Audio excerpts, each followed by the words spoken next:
Les préinscriptions pour les nouveaux bacheliers dans les universités publiques et privées ont débuté sur une plateforme en ligne. Lors d'un sommet extraordinaire, les pays voisins du Mali ont réclamé jeudi le rétablissement du président Ibrahim Boubacar Keïta.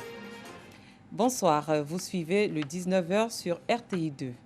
Le ministère de l'Enseignement supérieur et de la Recherche scientifique porte à la connaissance des nouveaux bacheliers que les préinscriptions dans les universités publiques et privées et dans les grandes écoles privées au titre de l'année universitaire 2020-2021 se font sur la plateforme www.orientation.net du 1er septembre au 30 septembre 2020, délai de rigueur. Passé ce délai, les bacheliers non préinscrits ne pourront pas être orientés.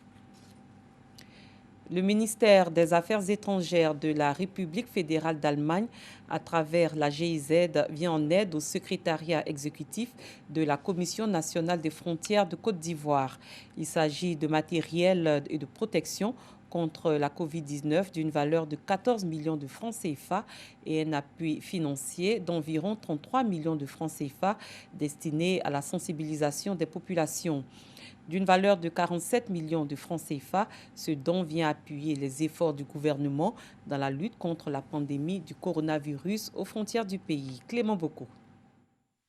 Le 20 mars dernier, l'Organisation mondiale de la santé indique dans un rapport que les frontières représentent des points névralgiques dans la propagation de la maladie à coronavirus. Pour freiner la pandémie, le gouvernement ordonne alors la fermeture des frontières terrestres, maritimes et aériennes dès le 22 mars. Mais sur les 3109 km de frontières terrestres, on dénombre plus de 341 points de passage non officiels, soit 87%. Ce qui représente une menace potentielle dans la lutte contre la Covid-19.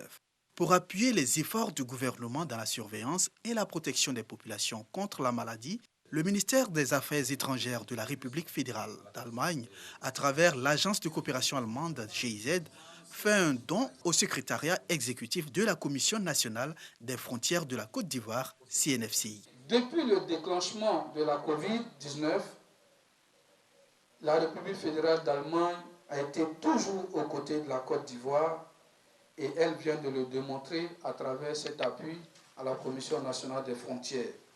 C'est un coût global de 47 17 000 francs CFA consacré à 3 grands chapitres: sensibilisation et communication sur la Covid-19, formation à la cohabitation pacifique et aux gestes barrières, et acquisition de matériel et équipements.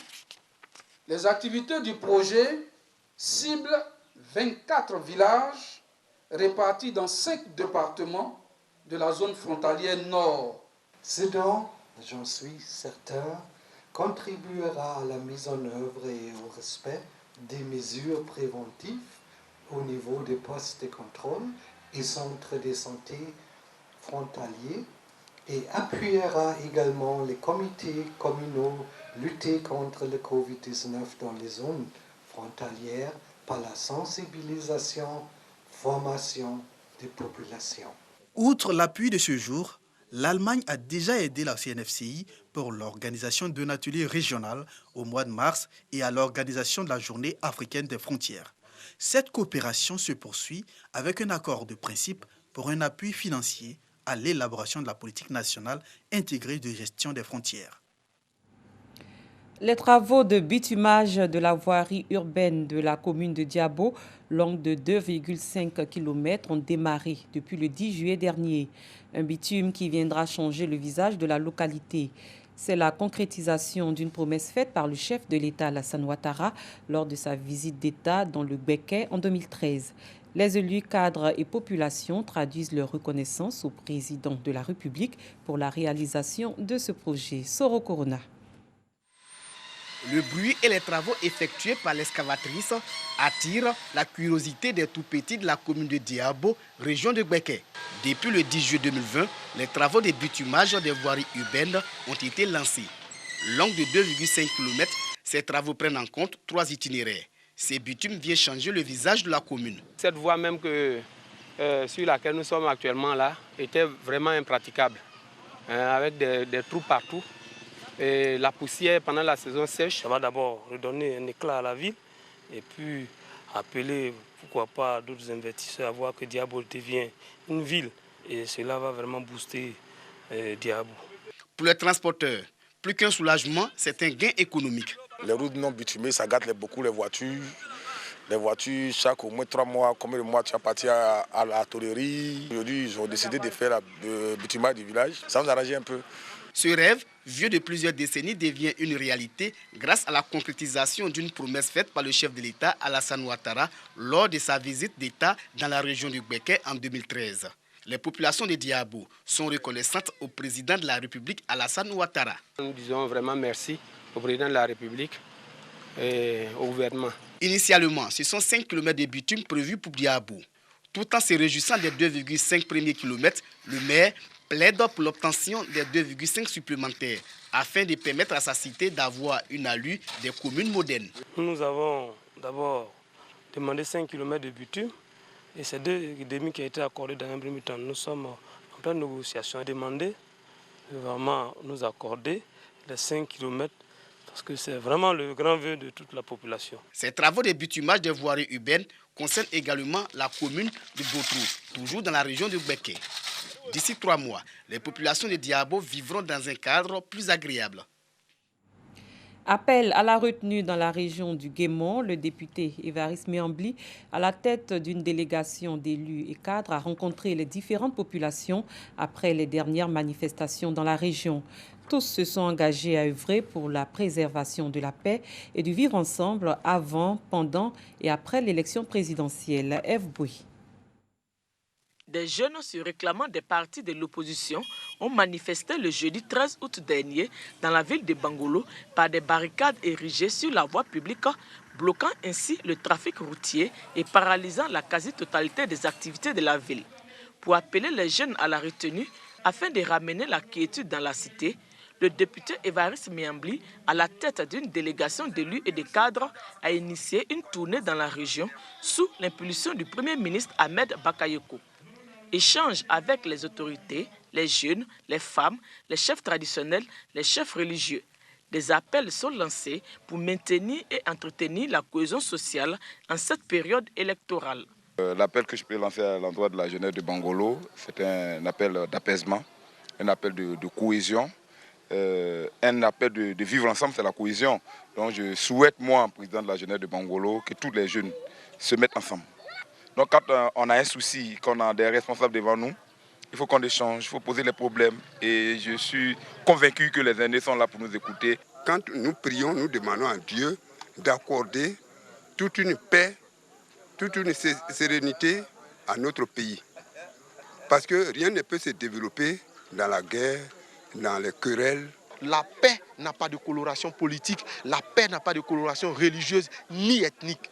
Nous sommes une Côte d'Ivoire et nous devons parler un. Les élections passent, mais la Côte d'Ivoire demeurera la Côte d'Ivoire. En outre, les jeunes ont été exhortés à ne pas se laisser manipuler et à être plus responsables. Cette jeunesse-là qui est la relève demain. Et donc qu'elle prenne conscience, qu'elle ne se laisse pas manipuler, aller brûler les punais, aller couper les routes. Ce n'est pas ça la démocratie. En cette période électorale, ces élus et cadres entendent multiplier ces initiatives à travers toute la région.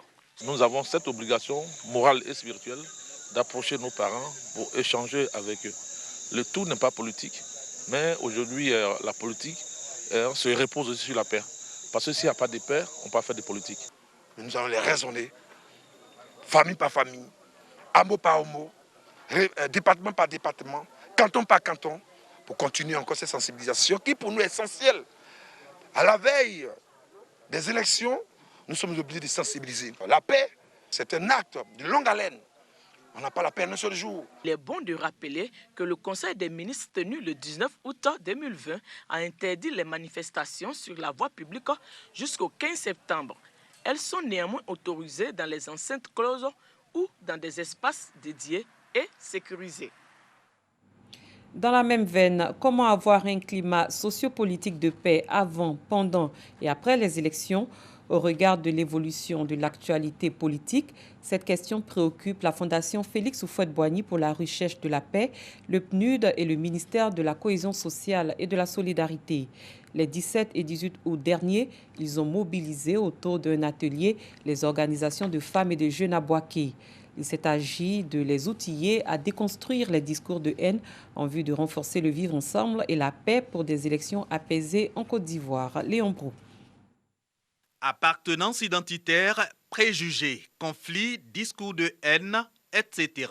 2 jours pour décrypter et comprendre ces notions, 2 jours surtout pour connaître et comprendre les conflits nés du discours de haine ou pour savoir déconstruire ces discours de haine, puis les leaders d'organisations de jeunes et de femmes de Boaké, devenus sentinelles du vivre ensemble, de la tolérance et de la paix. Mon rôle serait d'abord de transmettre aux membres de mon organisation afin que ceux-ci aussi puissent relayer autour d'eux. Il est important que chacun puisse vraiment contribuer à installer cette notion de paix dans les esprits des populations riveraines. Ce renforcement des capacités, l'œuvre de la Fondation Félix Houphouët-Boigny pour la recherche de la paix et ses partenaires, le PNUD et le ministère de la Solidarité et de la Cohésion sociale. Objectif, pacifier le climat sociopolitique avant, pendant et après les élections. 2020, année dédiée à l'élection présidentielle, il y a un grand besoin de sensibiliser les populations, notamment les plus actives, que représentent les jeunes et les femmes. Nous voulons que les élections soient un jeu véritablement au niveau de tous les acteurs, y compris les présidents des partis politiques qui sont candidats, mais également tous ceux qui sont électeurs. La jeunesse, c'est environ 77% qui constitue avec les femmes la frange la plus vulnérable de la population ivoirienne. Raison du choix de ces 2 entités pour en faire des messagers de paix, toujours selon la Fondation Félix Houphouët-Boigny et ses partenaires, après donc Boaké, cap sur Gagnoa, région du Go. Parlons environnement. Le ministère de l'Environnement et du Développement durable veut doter la Côte d'Ivoire d'un plan national sécheresse pour juguler les effets néfastes du changement climatique. Un atelier s'est ouvert dans ce sens à Yamoussoukro. Il regroupe plusieurs experts nationaux en la matière. Kader Sogodougou. La baisse de la pluviométrie constatée depuis plusieurs décennies à l'échelle planétaire n'est pas sans conséquence pour plusieurs pays d'Afrique. Elle consacre la sécheresse par endroits. La Côte d'Ivoire n'est pas à l'abri de cette réalité. Avec une population à fort taux agricole, 60 à 70%, le danger devient réel. Souvenons-nous, le succès de ce pays repose sur l'agriculture. Les gouvernants, pour prévenir ce qui pourrait engendrer une catastrophe alimentaire, ont conçu le plan national sécheresse. Toutes les intelligences cooptées pour sa mise en œuvre sont sous la tutelle du ministère de l'Environnement et du Développement durable. L'impact agricole se traduit par l'appauvrissement des terres et donc la baisse significative des productions agricoles, compromettant ainsi la sécurité alimentaire et l'économie du pays.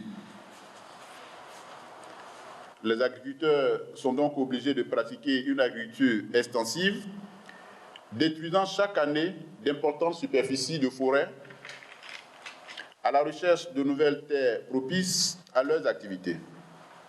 Le gouvernement ivoirien s'est engagé, à la demande de la Convention des Nations Unies sur la lutte contre la désertification, à prendre part à l'initiative sécheresse afin de doter notre pays d'un plan national de lutte qui devra renforcer la résilience des populations et des écosystèmes face aux épisodes de sécheresse. Une coordination travaille pour éradiquer le fléau. Il y a quelques années, la boucle du cacao était au niveau de l'Est. La boucle a migré. Aujourd'hui, elle se trouve à l'Ouest. Les populations de ces zones ont migré. Et quand ces populations s'installent ailleurs, la forte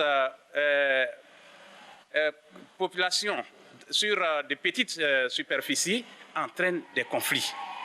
C'est tout ça qui est la conséquence de la sécheresse, la conséquence de la dégradation des terres. Durant 72 heures, le temps de l'atelier. Il s'agira de valider un document fort intitulé « Le plan national sécheresse PNS ». Une autre fenêtre s'ouvrira, le projet de lutte contre la dégradation des terres. À tout point de vue, ils vont de pair. Hors de nos frontières, après l'Union africaine et l'Union européenne, c'est la communauté économique des États de l'Afrique de l'Ouest qui fait part de son mécontentement sur le coup d'État militaire au Mali. Lors d'un sommet extraordinaire, les pays voisins du Mali ont réclamé ce jeudi le rétablissement du président Ibrahim Boubacar Keïta et ont décidé d'envoyer immédiatement une délégation à Bamako.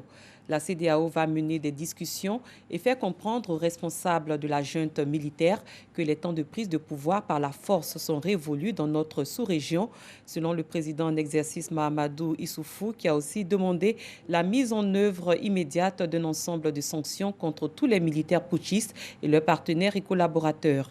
Les militaires, pour la plupart des hauts gradés, ont annoncé dans la foulée que le pays était dorénavant dirigé par un comité national pour le salut du peuple, avec à sa tête le colonel Assimi Goïta, et a promis d'organiser des élections dans un délai raisonnable.